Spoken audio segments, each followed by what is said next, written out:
Hello, and welcome to the Kathleen Spracklin podcast. I am a woman on a mission to help you get the Zettelkasten of your dreams on your work table beside you. Well, we're continuing with pre-reading a book following Adler's How to Read a Book, and we are continuing with step 5, the second part of it. Yesterday, we took a look at what the assignment was, and today we're going to take a look at the results of that assignment.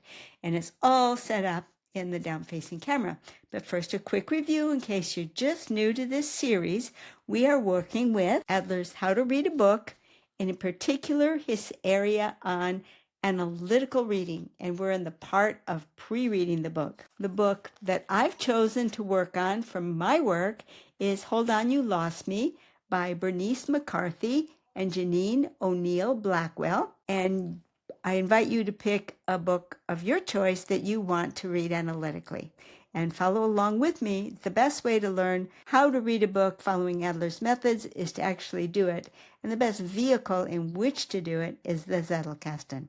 So come on over to the down-facing camera and we will work on step 5. All right, so here we are, and we are using my bib card on a ring to review how to do inspectional reading, pre-reading, and here we are on step 5, where we're supposed to take a look at chapters that are pivotal to the main argument that the author is creating. Adler suggests that we especially look at summary statements that may be present at the opening or the closing of those chapters. Then after we do that, we're invited to dip in here and there and look for signs of the main contention.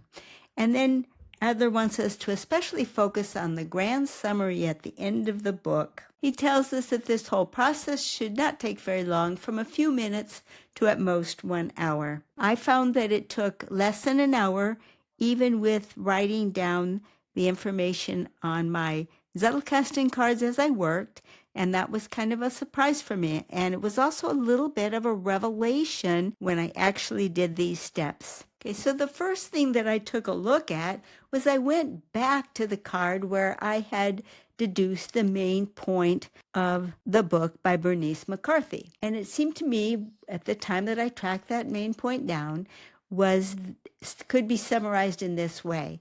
When our teaching methods take into account the learning styles of the students, we'll get better outcomes.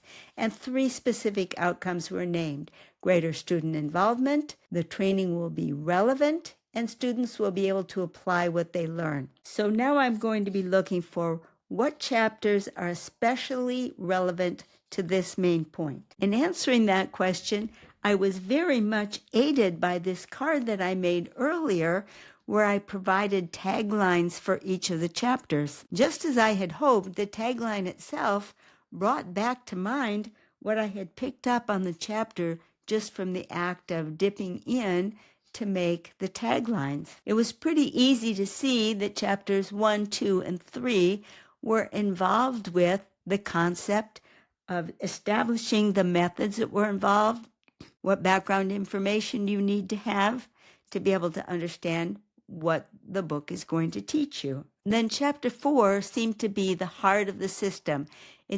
I thought that this chapter will show me how to use all of these methods to design a great training. Chapter 5 seemed to be another how-to chapter, more than making the case for the value of the program. Then chapters 6 and 7 looked like they might be promising for making points that were related to the main point of the book. And chapter 8 seemed to be almost parenthetical. So that left me with 3 chapters that I had to dip into, read the opening and closing summaries, and try to get a clue as to how the author was going to support the main argument of his book. The opening summary to chapter 4 turned out to be of the greatest relevance to the main point that McCarthy was making in her presentation. She starts off by offering 4 questions that the learning process should answer for the student. Why do I want to learn this? What exactly am I learning? How will I use this in my life? And what new possibilities will this learning create? I noticed that 3 of these 4 tied directly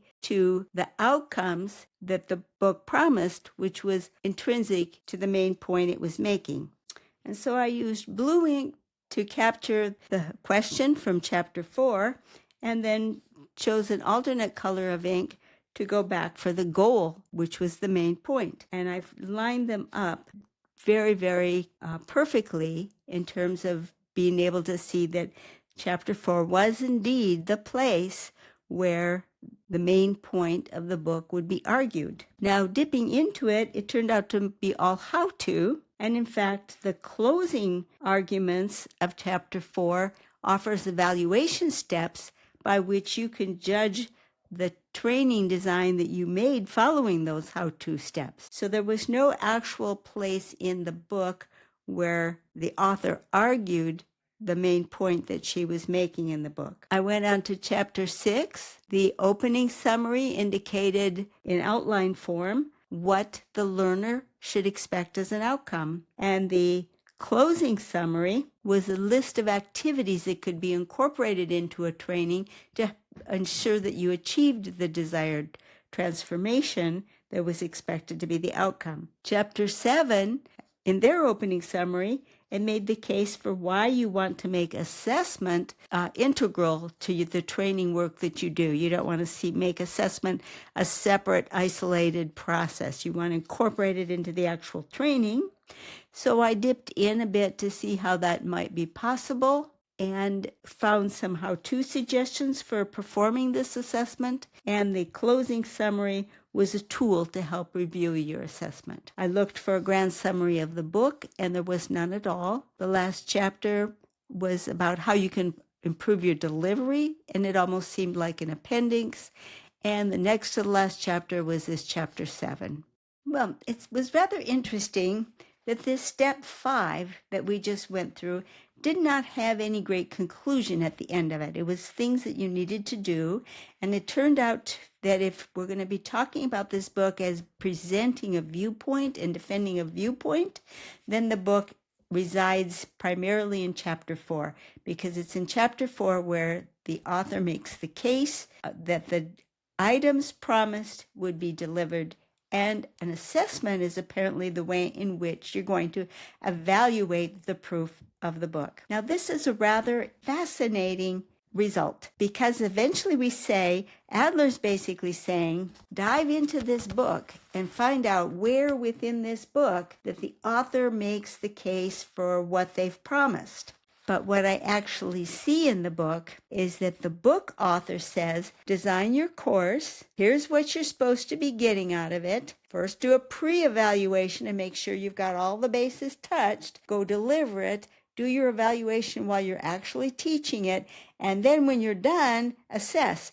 Did you achieve those outcomes that I promised you? Now, what does that remind you of?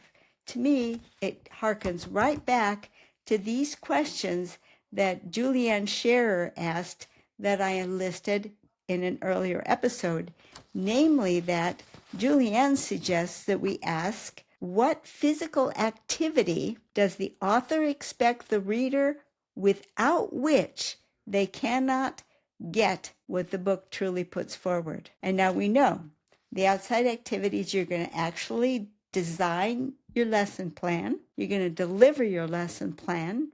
Going to read that last chapter to do a better job of delivering your lesson plan, and you're going to evaluate to see if you hit all of the bases for the desired transformations. The whole proof of the pudding of the book is in the doing. And Julianne concludes her question with, that is, what beyond words and ideas must be experienced for oneself, perhaps away from the book in a physical way? This was spot on for this book. You're not going to get the value out of this book just sitting there reading it and making bib cards. And so I'm just thrilled that Julianne offered her additional questions at such an opportune time. Then her next question was, that inquiry leads to further questions. What promise does the author make about the value only delivered through that extraordinary level of engagement? How does the author suggest the reader structure their time reading the book versus doing the activities? Don't know yet, but that will be the next question that I'm going to want to have in my mind as I take the next step in reading the book.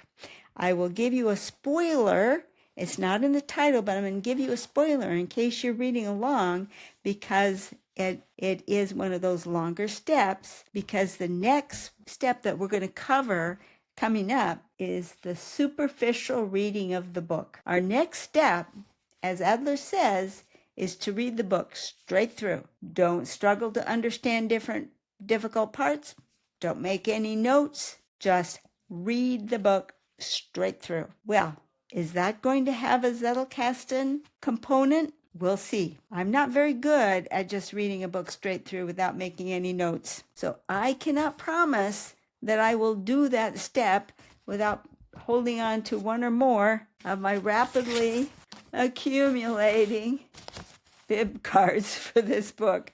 I've got 7 bib cards and I haven't even started reading the book. But boy, have I gotten a lot out of it.